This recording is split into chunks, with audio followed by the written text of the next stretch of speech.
Dulu ketika peristiwa 9/11 World Trade Center yang di New York, coba bagaimana Islam difitnah sebagai biang keladi daripada kejadian tersebut, ya kan? Islam dituduh teroris dan sebagainya. Dari kejadian tersebut, ribuan orang meninggal di situ. Tetapi dari kejadian itu, ternyata banyak orang pengen belajar Islam. Dari kejadian World Trade Center, setelah itu 20.000 sampai 30.000 orang Amerika setiap tahunnya masuk Islam. Inna ad-dina 'indallahil Islam.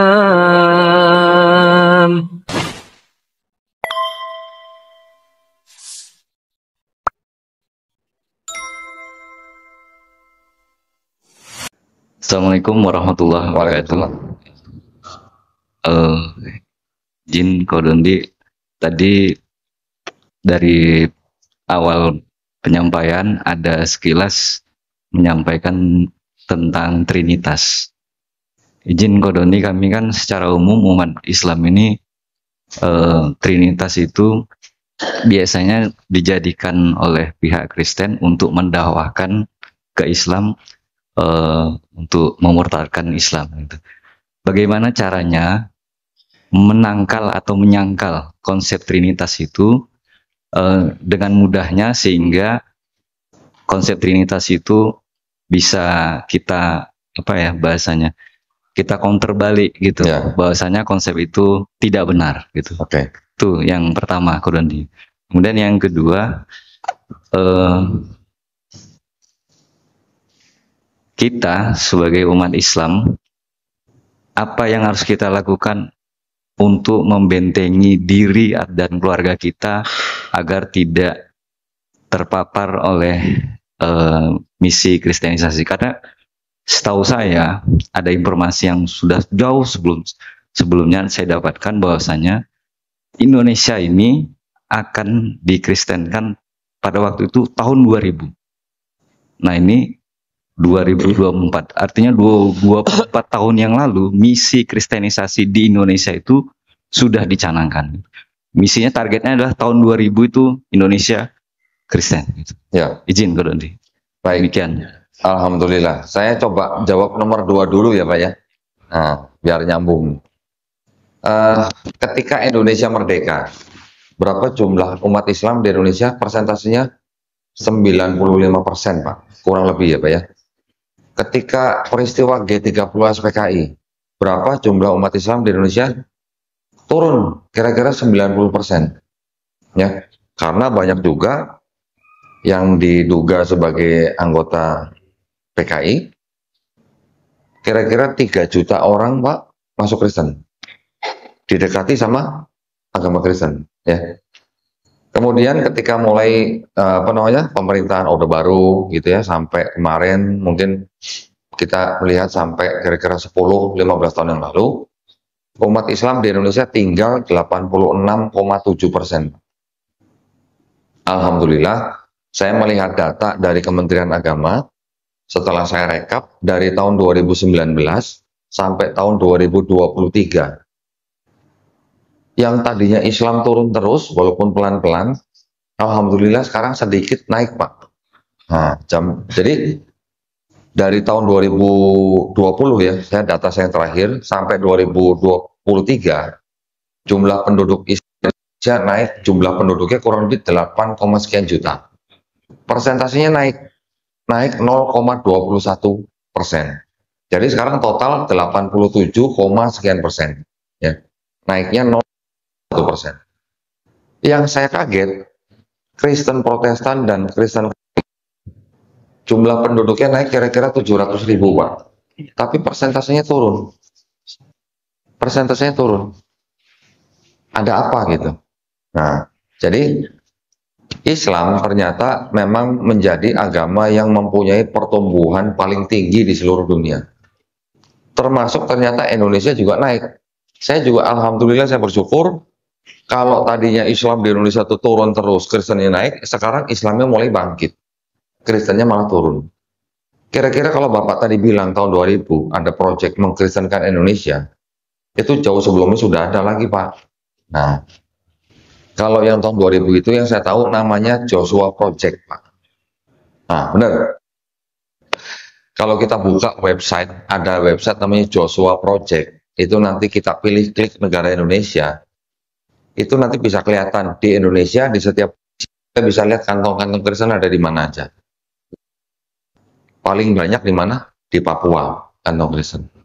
Nah, tetapi kalau perhitungan kita, paham saja, proyeksi mereka untuk mengkristen Indonesia dari kira-kira 20 tahun yang lalu, itu boleh dikatakan tidak berhasil, ya, tidak berhasil. Karena nggak cuma di Indonesia, di negara Barat pun Kristen sudah mengalami penurunan. Jadi Islam sekarang dianggap sebagai agama yang pertumbuhannya paling tinggi di seluruh dunia, bahkan lebih tinggi dari tingkat kelahiran manusia. Ya, di Amerika. Nah, makanya gini, saya tidak mau terlalu terlalu menganggap sesuatu yang kelihatannya merugikan Islam sebagai sesuatu yang benar-benar merugikan Islam.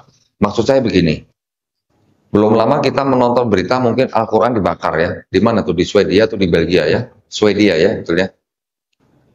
Setelah Quran dibakar, waktu itu umat Islam marah dong, marah.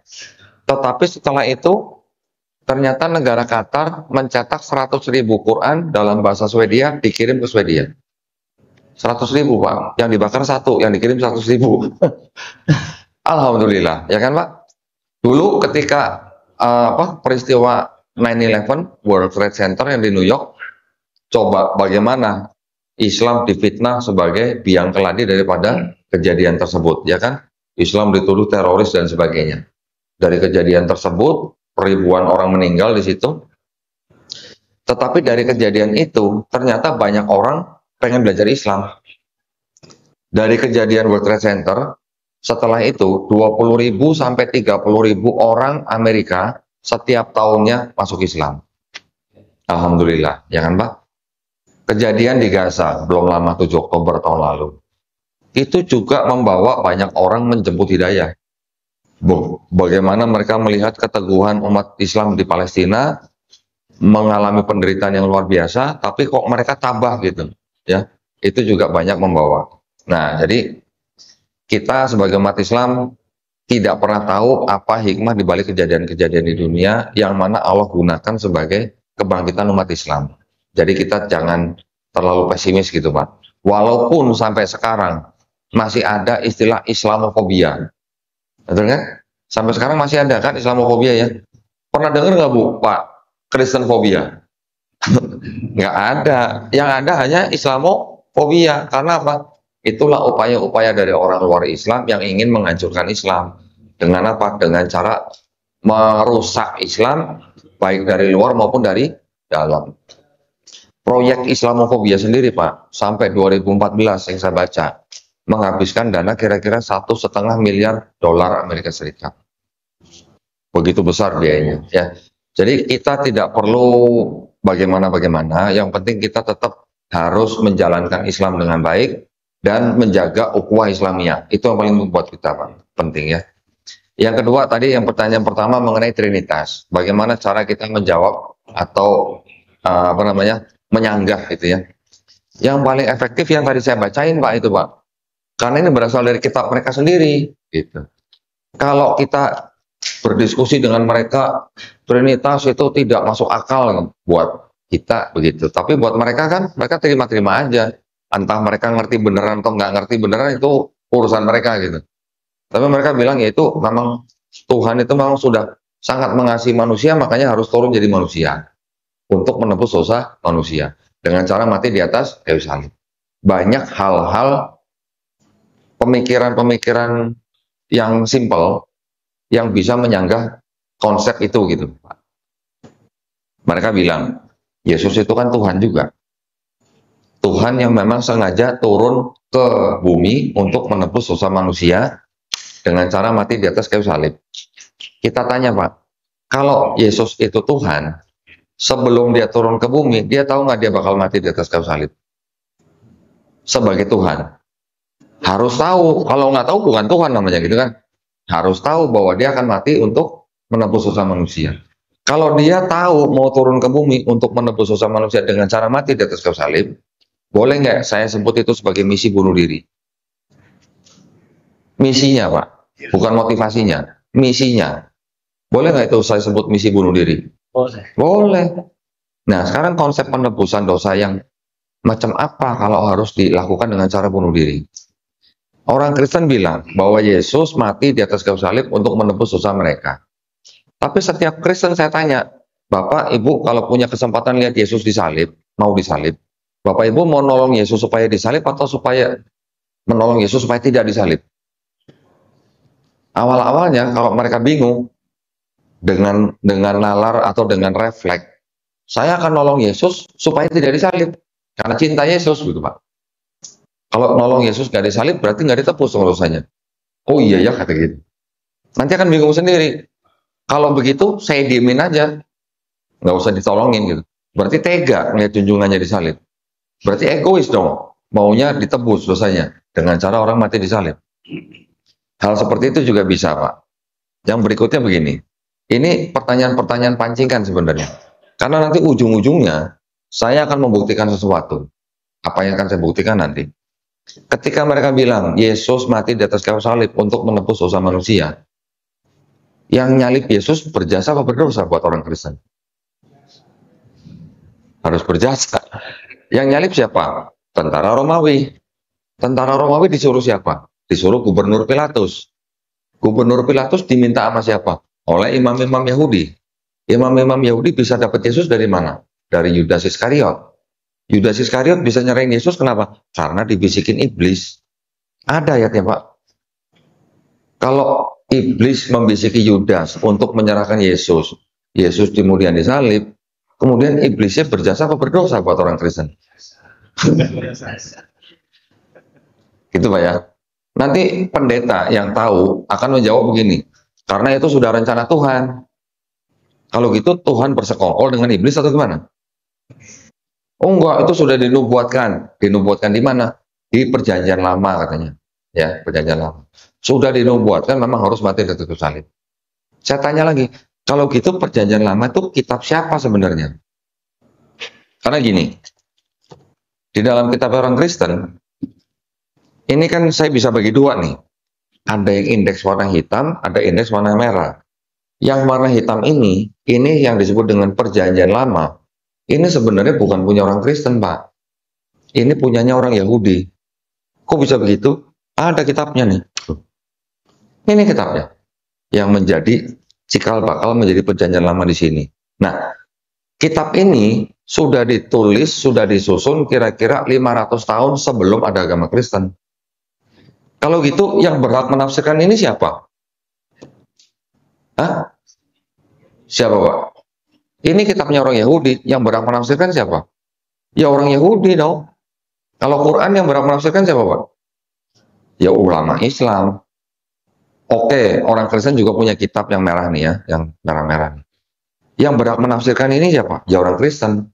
Tetapi yang terjadi adalah kitabnya orang Yahudi yang ini, setelah diterjemahkan menjadi bahasa Yunani, kemudian terjemahannya dirubah-rubah oleh orang Kristen awal, kemudian ditafsirkan dengan kacamata Kristen, baru dijadikan sebagian dari kitabnya orang Kristen. Yang ini. Bahasa Yunani yang mana? Yang ini nih.